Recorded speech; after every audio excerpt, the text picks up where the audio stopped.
నమస్కారమే చెప్తాను శ్రద్ధగా వినండి.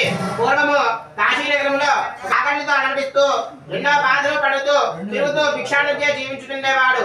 మహావిష్ణువు ఒక వృద్ధ బ్రాహ్మణ రూపంలో ఆ పేద బ్రాహ్మణుడు ఎదుట నిలిచి, ఓ ఈ బ్రాహ్మణోత్తమ, నీవెందుకయ్యా ఈ విధంగా తిరుగుతూ భిక్షాటన ఎత్తుకుంటూ జీవించుతున్నావు?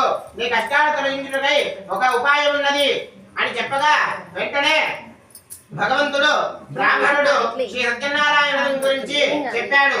అట్టియే ఆ వ్రతాన్ని ఆచరించిన వారికి కష్టాలన్నీ కూడా పోయి అంత్యకాలమున మోక్షాన్ని పొందుతారు అని చెప్పగా అది విని ఆ బ్రాహ్మణుడు ఎంతో సంతోషంగా రేపు ఖచ్చితంగా ఈ సత్యనారాయణ చేస్తానని మనసులో సంకల్పించుకున్నవాడై ఆ రాత్రి ఎలాగో నిద్రపోక మరునాడు ఉదయాన్నే తెల్లవారుజామునే లేచి సత్యనారాయణను ఈ రోజు తప్పక చేయదనని సంకల్పించుకున్నవాడై భిక్షాటనకు బయలుదేరాడు. ఆ రోజు స్వామి దయ వలన అతడికి చాలా ద్రవ్యం లభించింది. అతనికి వచ్చినటువంటి ధనంతో స్వామివారి యొక్క పూజా సామాగ్రి అంతా కూడా తీసుకుని వెళ్లి బంధుమిత్రులందరినీ కూడా పిలుచుకొని యథాశక్తిగా ఆ యొక్క సత్యనారాయణ స్వామి వ్రతాన్ని ఆచరించాడు. అలా క్రమం తప్పకుండా చేస్తూ ఉండగా ఆ యొక్క బ్రాహ్మణుడి యొక్క దారిద్ర్యం అంతా కూడా పోయి సరస సిరి సంపదలతోటి సిరిసిల్లాడు. అలా ఆ యొక్క బ్రాహ్మణుడు ప్రతి